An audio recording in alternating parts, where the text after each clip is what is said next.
merenungkan satu tema yang besar, satu tema yang saya bersyukur itu menutup Persekutuan Pemuda di tahun 2024, yaitu When God Heals, ketika Allah menyembuhkan, ketika Tuhan menyembuhkan.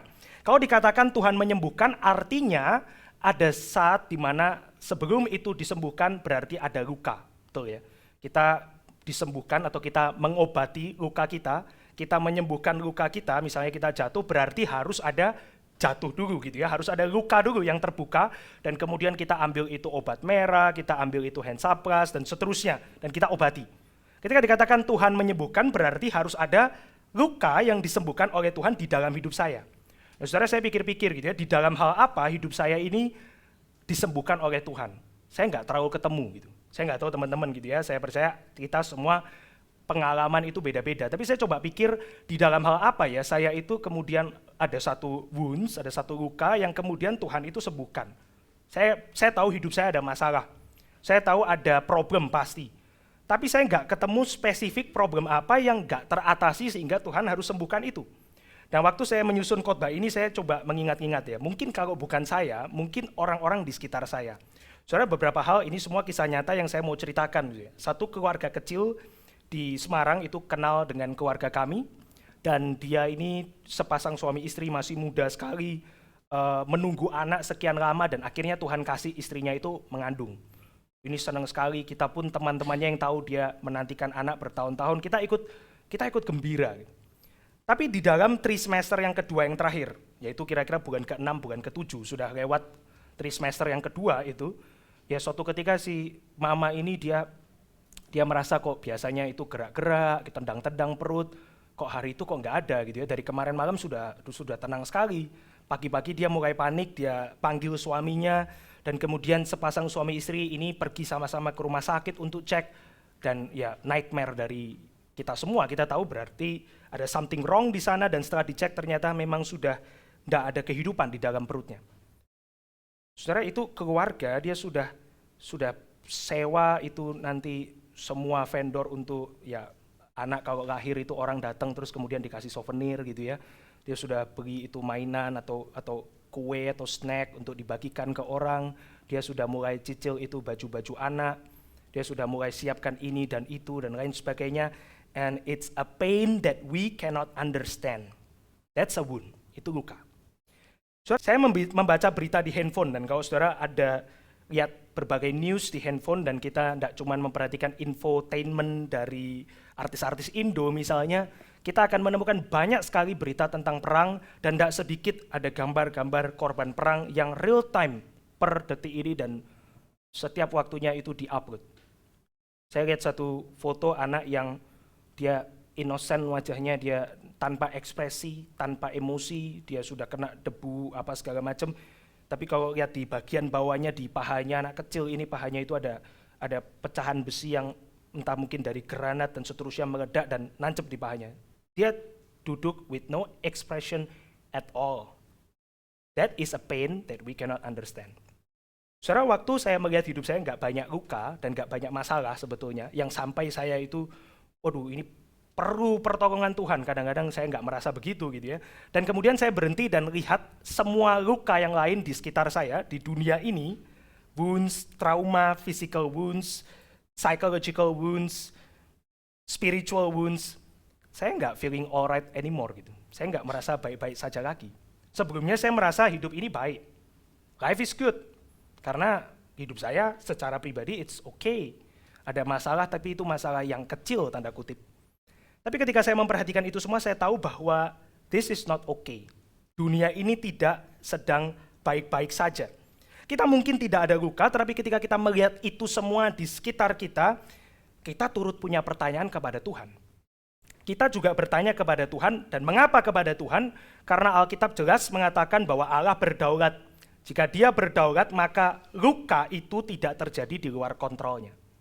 Bahkan kita bisa katakan secara provokatif, kalau minggu lalu, 2 minggu lalu, Vikaris Amin, when life hurts gitu ya. It's another way to say when God wounds, ketika Allah melukai.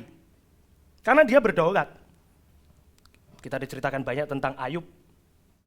Tuhan yang pertama kali panggil itu iblis di antara anak-anak Allah, malaikat maksudnya yang datang ke pelatarannya, dan kemudian dia katakan, lihat Ayub, God wounds. Dan Daud tahu ini. Saudara bisa lihat di dalam slide Mazmur 88 ayat 15 sampai dengan ayat ke-19. Saudara bisa baca mungkin di depan gitu ya, atau di TV.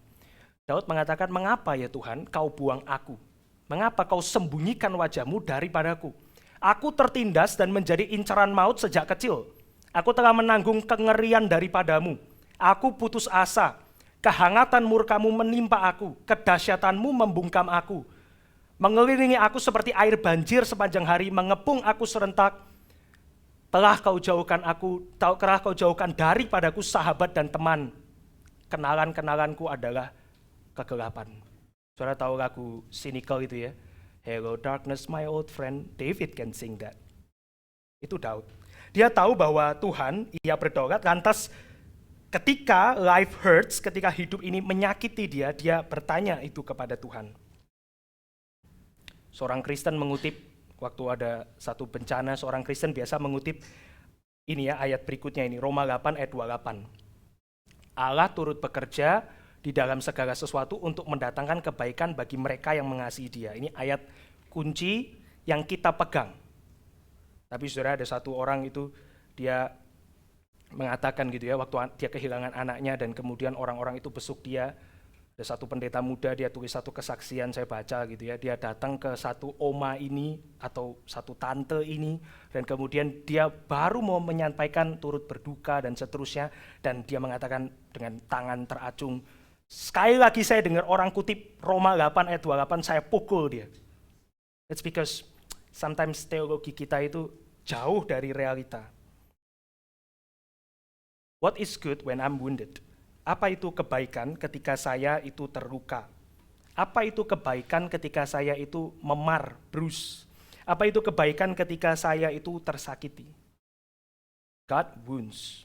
Inilah mengapa berteologi dengan tepat itu penting. Jika kita memahami bahwa Allah itu baik dan tidak dapat melakukan apapun yang tidak baik, maka memang di dalam penderitaan dia tetap baik. Tetapi kebaikan Allah tidak menghapus rasa sakit yang kita alami. Betul ya? Saya tidak tahu saudara, tadi saya mengatakan saya sendiri nggak bisa relate dengan topik ini kalau cuma lihat hidup saya.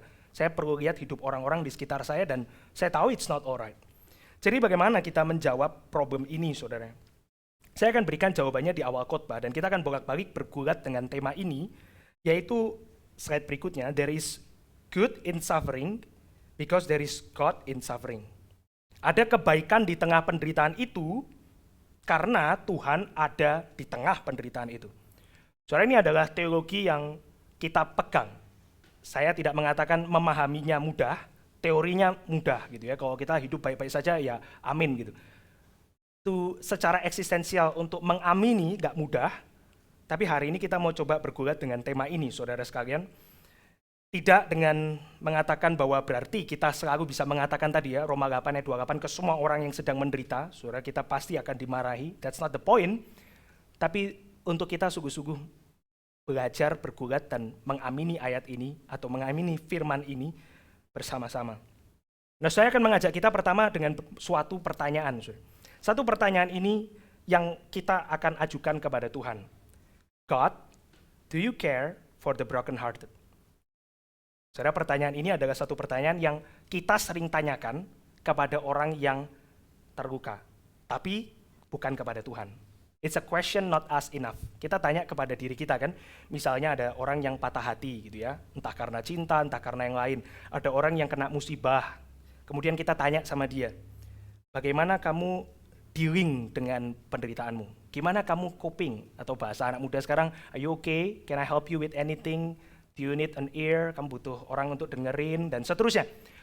Kita tanya pertanyaan ini sering kepada orang lain, kepada diri kita sendiri mungkin, tapi kita jarang bertanya ini kepada Tuhan. God, do you care for the broken heart? Apakah engkau Tuhan itu peduli dengan orang-orang yang menderita, orang-orang yang terluka? Dan salah satu bagian firman Tuhan yang dengan apik sekali menjawab ini adalah Yeremia 6 ayat 14. Yeremia 6 ayat 14, dia mengatakan, kamu mengobati luka umatku dengan cara yang sembrono. Tidak ada di layar saya. Kamu mengobati luka umatku dengan cara yang sembrono. Kamu ini adalah nabi palsu. Jadi di dalam Yeremia, Pernah ada satu masa di mana nabi-nabi palsu itu tampil di tengah umat dan kemudian mengatakan kepada umat, tenang, semua ini damai, semua ini baik-baik saja. Dan kemudian Tuhan itu marah kepada nabi palsu ini, dia berkata melalui Yeremia, you, nabi-nabi palsu, you deal with the wounds of my people lightly. Dan Tuhan marah kepada nabi-nabi palsu itu. Di dalam penderitaan Tuhan mau umat bertobat kepada dia. Itu Yeremia. Tapi ada orang-orang yang muncul dan kemudian mengajarkan coping mekanisme yang salah dan Tuhan itu mengatakan dengan begitu keras, kamu mengobati luka umatku dengan cara yang sembrono. You have treated the wounds of my people lightly. Tuhan mau kembali orang-orang itu kepada Tuhan. Tuhan peduli kepada yang broken heart. Tuhan peduli kepada yang suffering, yang menderita. Tapi bukan dengan cara yang salah. Saudara, di dalam Mazmur 147 ayat 3 dikatakan demikian, He heals the broken heart and binds up their wounds. Waktu kita tanya kepada Tuhan, God, you care for the broken heart. Alkitab berulang kali mengatakan dia peduli terhadap yang patah hati. Dia menyembuhkan orang yang patah hati dan merawat lukanya. Di dalam Mazmur yang lain, pasal 34 ayat 18 dikatakan, The Lord is near to the broken hearted and save the crushed in spirit. Di dalam Alkitab broken hearted bukan patah cinta. Broken heart di dalam Alkitab adalah orang yang kemudian have nowhere to go and they turn to God. God cares for those people. He cares. Tetapi ia tidak ingin kita menyembuhkan luka itu dengan sembarangan. Bahkan kita bisa mengatakan bahwa dia tidak ingin kita fokus kepada penderitaan itu sendiri dengan coping mechanism yang salah seperti yang sudah dibahas. Often people berusaha untuk validate perasaannya dengan cara yang berbagai macam, dengan cara yang berdosa barangkali, dan Tuhan tidak ingin itu dilakukan. He will treat the wounds dengan cara yang benar. Dia akan merawat luka itu dengan cara yang benar, dan bukan dengan cara yang sembarangan yang orang-orang sering lakukan. Meskipun saudara kita tidak bisa datang dengan sebebas itu kepada orang yang sakit hati dan asal mengutip ayat kepada mereka, itu tema yang lain, barangkali tema di tahun depan, bagaimana kita berduka dengan benar sebagai orang Kristen. Tapi inilah kebenarannya bagi kita, saudara. Ia peduli dan ia mau kita sembuh oleh tangannya dan dengan caranya, dengan cara yang benar. Bagaimana caranya? Setelah melihat ia peduli, ia membawa kita menjumpai kebenaran-kebenaran sulit. Ini yang akan kita lakukan, saudara. Kita akan encounter hard truths ketika kita sama-sama sepakat bahwa dia peduli. Yang pertama, saudara, adalah apa yang menurutmu baik, belum tentu baik menurut Tuhan. What is goodness? Apa itu kebaikan?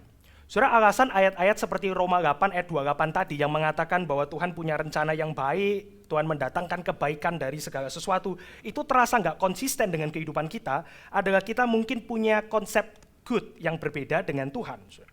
Di dalam Alkitab, kebaikan bukan sesuatu yang sifatnya fenomena.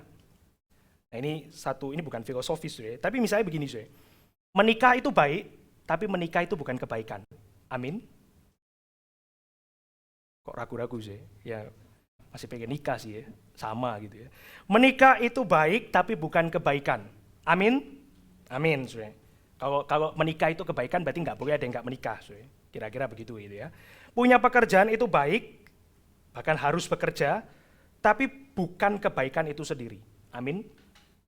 Amin, saudara. Punya rumah, punya gereja yang taat kepada Tuhan, punya komunitas, itu baik, tapi itu bukan kebaikan. That's the idea of goodness. Jadi kebaikan itu apa? Kebaikan adalah nama Tuhan dipermuliakan dan kerajaannya dimajukan. Kalau itu dilakukan, dimuliakan dan dimajukan melalui kamu menikah dan menikahlah, kira-kira begitu. Kalau itu dimajukan dan dimuliakan melalui kamu bekerja, maka bekerjalah, dan seterusnya. Goodness itself adalah ketika kemuliaan Tuhan dan kerajaannya itu makin nampak besar dan nampak mulia. Maka apa itu kebaikan? Kebaikan adalah ketika umat Tuhan hidup di dalam holiness misalnya. Belajar berjalan bersama Tuhan. Ketika umat Tuhan belajar untuk taat kepada Taurat. Ketika umat Tuhan belajar untuk bergantung kepada Allah Yehova dan seterusnya. God's ultimate purpose adalah to glorify Himself, and that is good. God's ultimate purpose adalah to glorify Himself, and that is good. Saudara, maka ketika pain itu muncul, saudara, kita mungkin mengatakan the pain itu pointless. Penderitaan itu pointless. Suffering itu tidak ada gunanya mungkin buat kita. Tapi Tuhan itu seringkali mau kita melihat melampaui fenomena itu dan menemukan dia baik di dalam hal tersebut. The God who wounds has done this for His glory. To grow my reliance on Him, to make me more like Jesus, and to have His name proclaimed. That is good. Soalnya di dalam, kita sulit memahami ini ya, tapi di dalam Alkitab ada kisah seorang yang belajar memegang tangan Tuhan melalui penderitaan. Salah satunya adalah Naomi. Saudara bisa lihat ya, Naomi big idea, slide berikutnya, adalah pleasantness to bitterness. Saudara kalau baca kitab Rut yang cuma 4 pasal itu, it's actually bukan tentang Rut. Itu sebetulnya adalah tentang Naomi. Pasal 1 fokus tentang Naomi. Pasal terakhir fokus tentang Naomi. Naomi marah-marah dan seterusnya, dia tidak bisa menerima kepada Tuhan semua yang terjadi di dalam hidupnya, tapi Tuhan belajar untuk bawa Naomi. Naomi diajar untuk belajar melihat Tuhan melalui semua yang terjadi di dalam hidupnya. Jadi saudara, di dalam pasal yang pertama, dia bawa suaminya gitu ya, dan anaknya 2 laki-laki, Mahlon dan Kilion, pergi ke satu tempat namanya Moab. Ini zaman hakim-hakim, jadi kalau orang pergi meninggalkan tanah Yerusalem, tanah Israel, itu berarti dia sebetulnya sedang melawan Tuhan. Gitu. Dia sedang pergi melawan kehendak Tuhan. Pergi dari satu tempat di mana ada umat Tuhan di sana untuk sesuatu yang lain. Nah itu yang dilakukan oleh Naomi dan keluarganya. Dia, Elimelek, Mahlon dan Kilion. Dia pergi ke satu tempat namanya Moab. Ini musuh Israel. Di sana kemudian suaminya mati, anaknya mati, sisa nanti cuman Rut, Orpa balik. Orpa itu suami dari anaknya yang salah satu. Orpa balik. Jadi terus kemudian 2 wanita janda ini pulang ke Bethlehem gitu ya. Ini kisah Rut pasal yang pertama. Dan kemudian Rut pasal 2, pasal 3 itu dealing dengan drama percintaan antara Rut dan Boaz. Sebenarnya bukan drama percintaan sih, tapi dibuat seakan-akan seperti drama percintaan ala film Korea gitu ya. Dan kemudian di pasal 4, the point of the whole book of Rut itu ternyata adalah untuk highlight bahwa Naomi itu bisa berubah hatinya. Dari tadi pleasantness to bitterness, nanti kembali jadi lihat Tuhan itu baik di dalam hidupnya. Itu kitab Rut. That is a struggle. Orang yang belajar untuk melihat what is good. Saudara, Naomi waktu dia pergi ke Moab dengan suami dan anak laki-laki lengkap, dia pikir itu good. That's not good menurut Tuhan. Itu bukan baik menurut Tuhan. Kenapa bukan baik? Karena Naomi waktu dia pergi ke Moab dengan suami dan 2 anak laki-laki, dia pergi dengan tangan yang penuh menurut dia. Dia pergi dengan tangan yang have all sin needs di Moab itu. Dan itu not good. Dia nggak pernah melihat Tuhan sebagai penyelamat di dalam hidupnya. Dia nggak pernah melihat Tuhan sebagai yang dia butuhkan di tangannya. Dia cuma melihat Tuhan sebagai bystander, orang yang berdiri di pojokan ruangan, mengamati dan baik-baik. That's not good. Tuhan mengajar Naomi untuk memegang tangannya Tuhan sendiri at the cost of apa? Suami dan anak laki-lakinya diambil oleh Tuhan. Tuhan mengajar Naomi untuk melihat Tuhan seperti apa yang dia pegang. Tentu ya kita tidak bisa mengatakan, oh berarti Tuhan jahat, dia bunuh suami, dia bunuh anak. That happens all the time in the world kan ya. Kita bisa kehilangan anggota keluarga kita and so on dan seterusnya. Kita nggak lihat itu good, Naomi nggak lihat itu good, Naomi lihat itu satu hal yang pahit. Waktu dia pulang ke tanah Bethlehem dengan Ruth berdua, orang-orang panggil, itukah Naomi, itukah pleasant, itukah yang menyenangkan, arti nama Naomi, dan Naomi katakan, jangan panggil aku Naomi, panggil aku Mara, artinya pahit. That's good menurut Naomi. Tadi dia punya semua, tapi dia nggak pernah belajar untuk berpegang pada Tuhan. Tuhan ajar dia untuk melihat what is the true good. Dan itu adalah melepaskan semua yang tangannya pegang dan menggantinya dengan tangan Tuhan. So ini satu hal yang mengerikan kan ya. Kita akan melihat ini dan tentu ini pesan teologis. Ini poin dari kitab Rut gitu ya, amin. Tapi itu satu hal yang mengerikan gini. But naturally that happens di dalam kehidupan kita.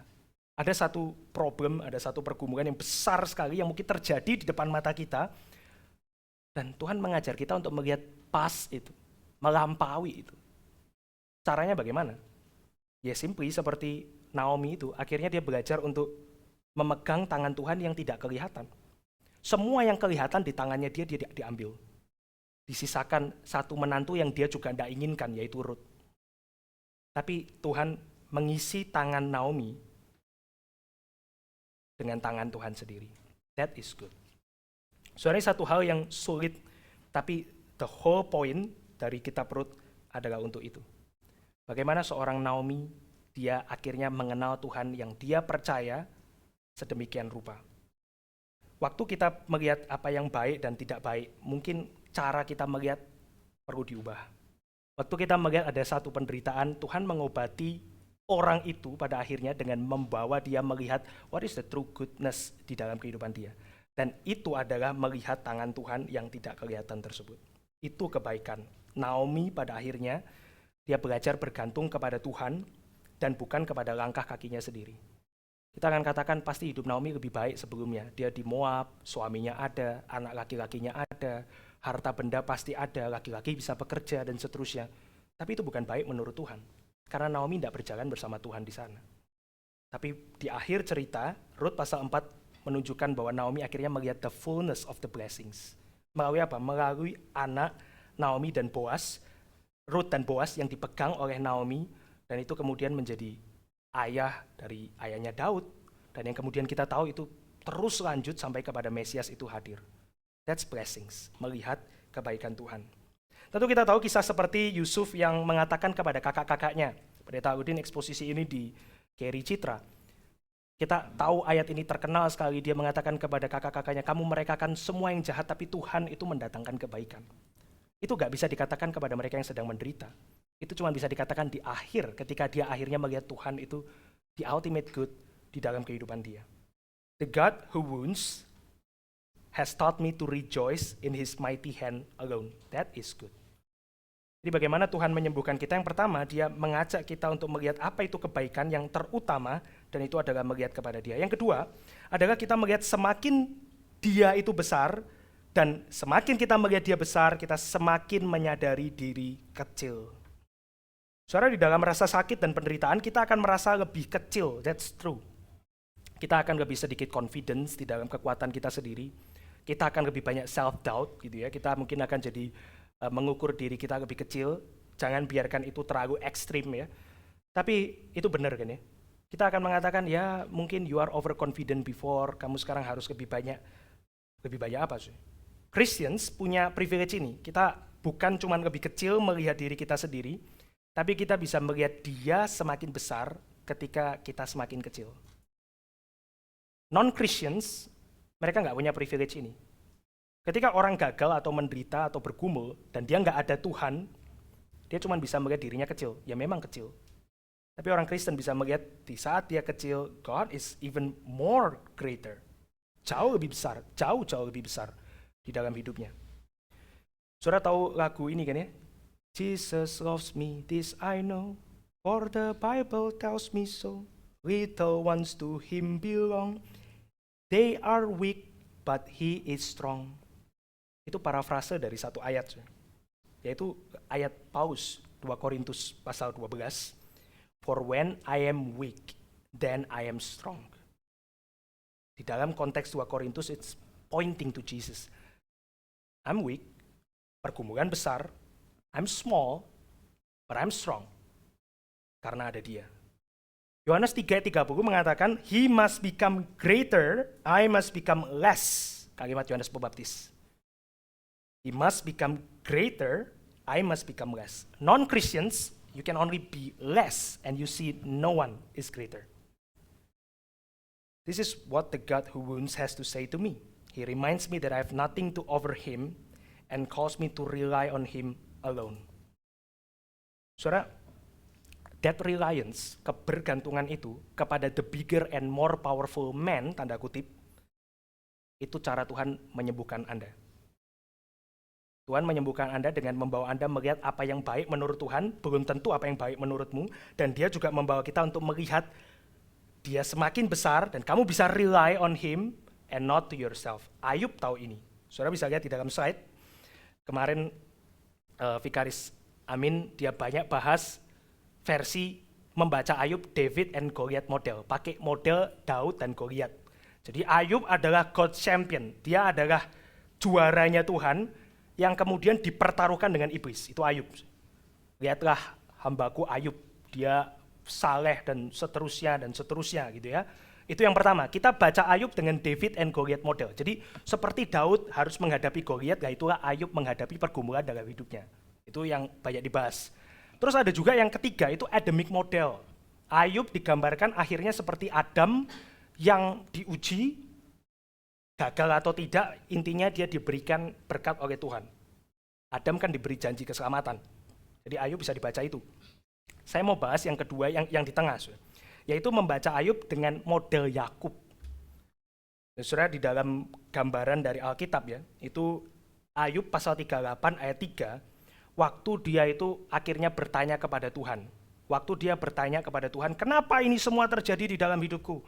Tuhan itu menjawab Ayub seperti Tuhan sedang memperlakukan Yakub di pinggir sungai itu, di mana dia bergulat. Dia katakan kepada Ayub, brace yourself like a man.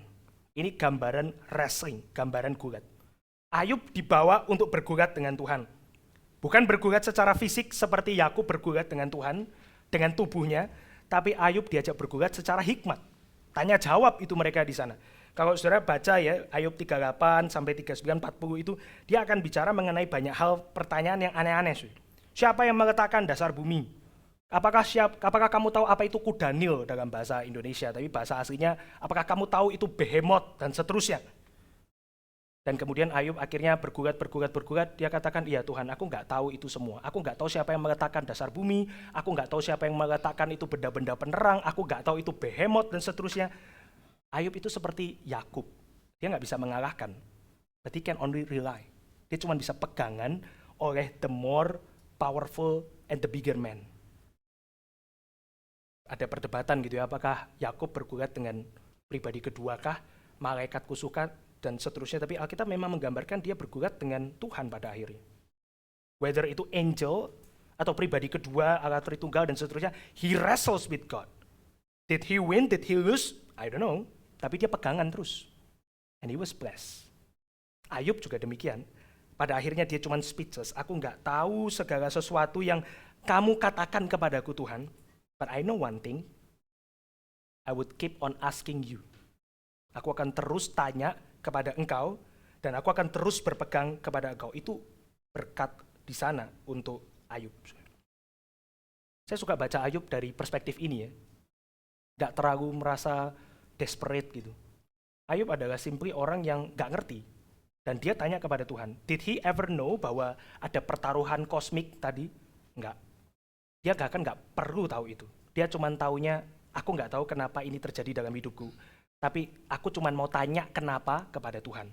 Aku nggak mau tanya kenapa kepada yang lain. Itu Ayub, Jacob model. Wrestling with God. Not easy, not safe, but good. Soalnya saya teringat satu scene di film ini ya, Narnia, boleh di next slide ya. Di scene di movie yang ini tuh nggak ada, tapi di novelnya ada, harusnya di adegan ini.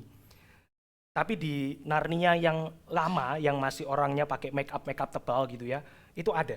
Jadi di The Lion, the Witch, and the Wardrobe ini, karya C.S. Lewis, Susan, si wanita yang besar gitu ya, itu dia setelah sadar bahwa mereka akan berjumpa dengan Aslan yang adalah singa, raja dari dunia, dikatakan demikian.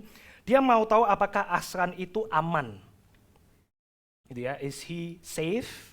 Dan Mr. Beaver, ini terkenal sekali gitu ya dialognya. Dia mengatakan, tidakkah kamu dengar penjelasan kami dari tadi tentang siapa Aslan itu? Of course he is not safe. Tentu saja dia nggak aman. But he is good. Tapi dia baik. Do you think God is safe? He's not safe. So ada satu kebenaran yang saya tidak mau akui.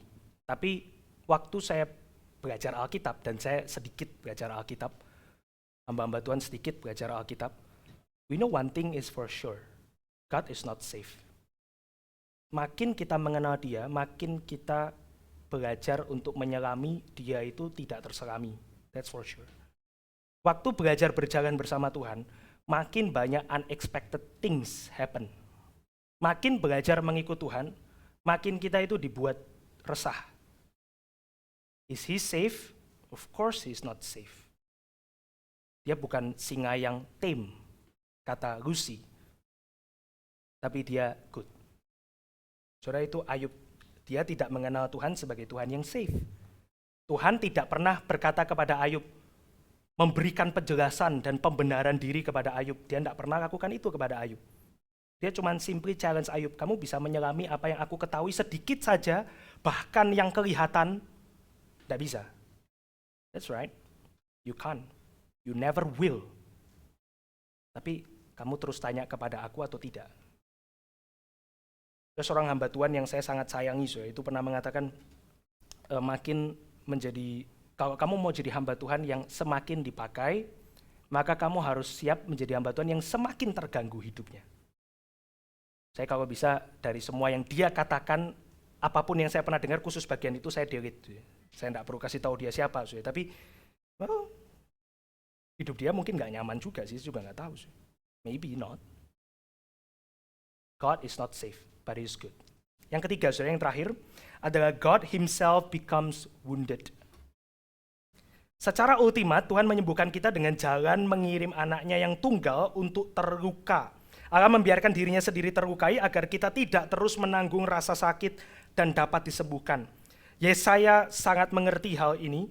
Dikatakan di dalam Yesaya pasal 61, He has sent me to bind up the brokenhearted, to proclaim freedom for the captives.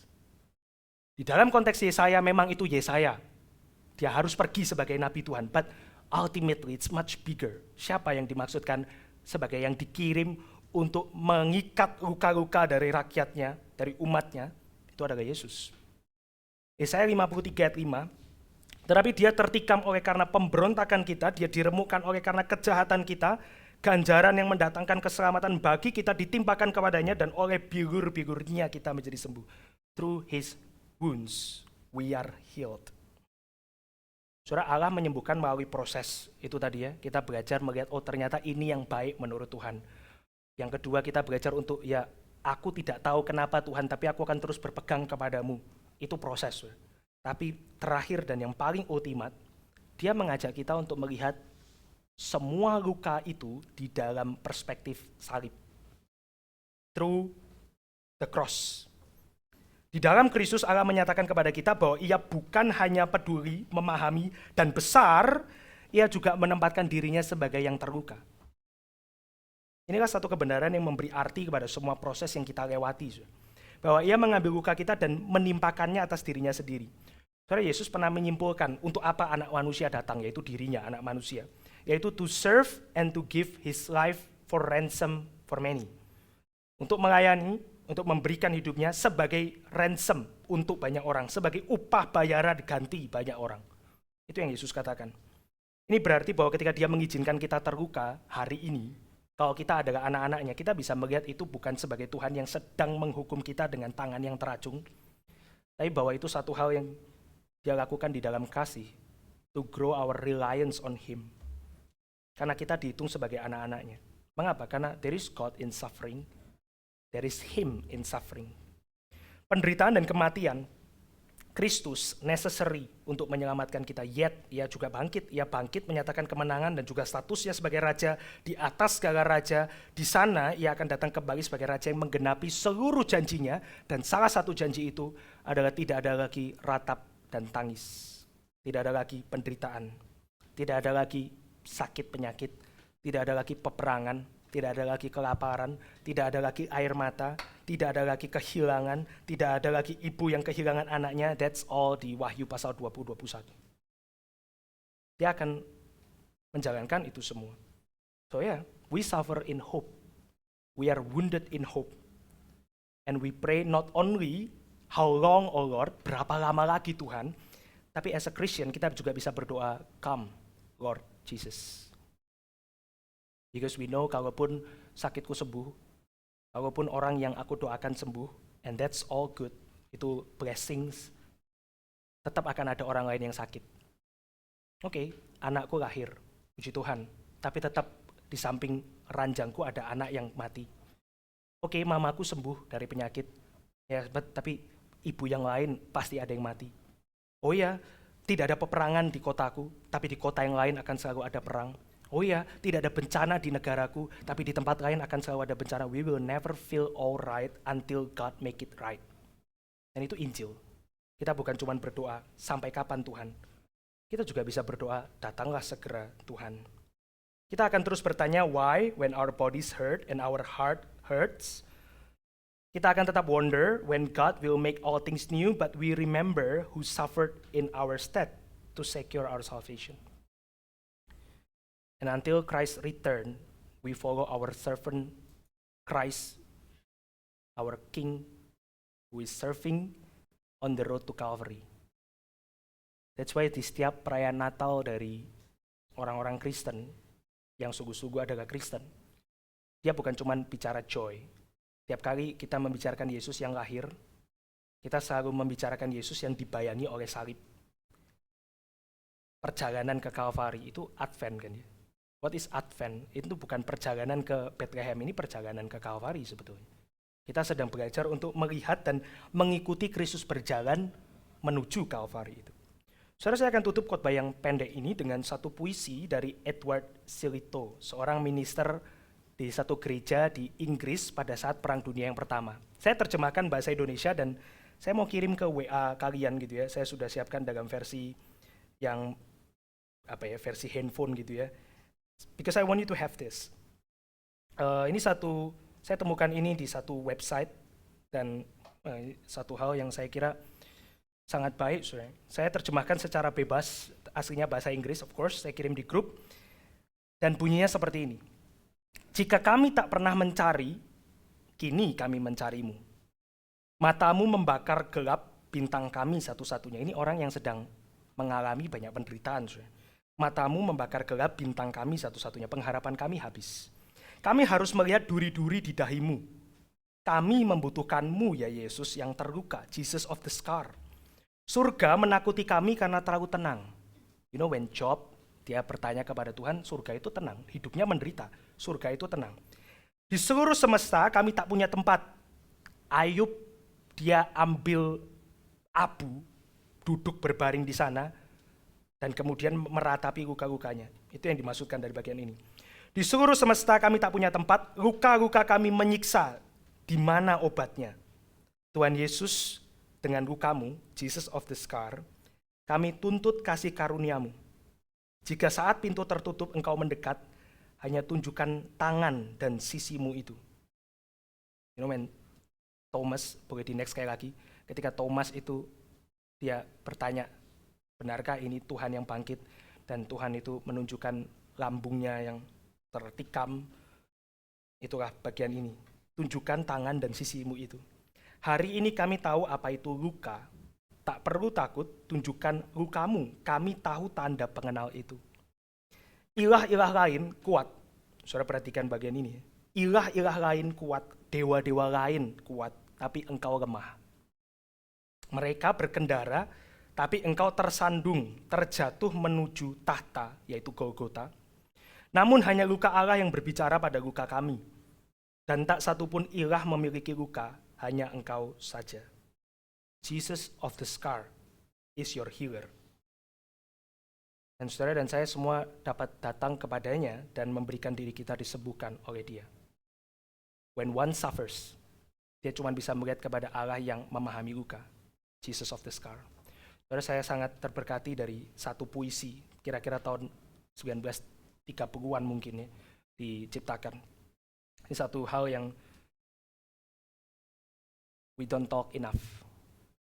Tapi there is God in suffering, dan dia juga adalah Allah yang menyembuhkan melalui sufferingnya. Jesus of the scar is your healer. Mari kita berdoa. Bapa di dalam surga, kami bersyukur untuk berkat firman yang boleh kami renungkan pada malam ini. Di dalam keterbatasan kami hanya bisa merenungkan sejauh yang kami mampu dan mengingat sedikit yang kami ingat. Tapi Tuhan, kiranya Engkau terus berbicara kepada kami, tiada henti dari waktu ke waktu. Melalui firman Tuhan, melalui komunitas, melalui doa-doa kami. Kiranya Tuhan boleh dipermuliakan melalui hidup kami. Di dalam nama Tuhan Yesus kami berdoa. Amin. Kita akan memberikan persembahan.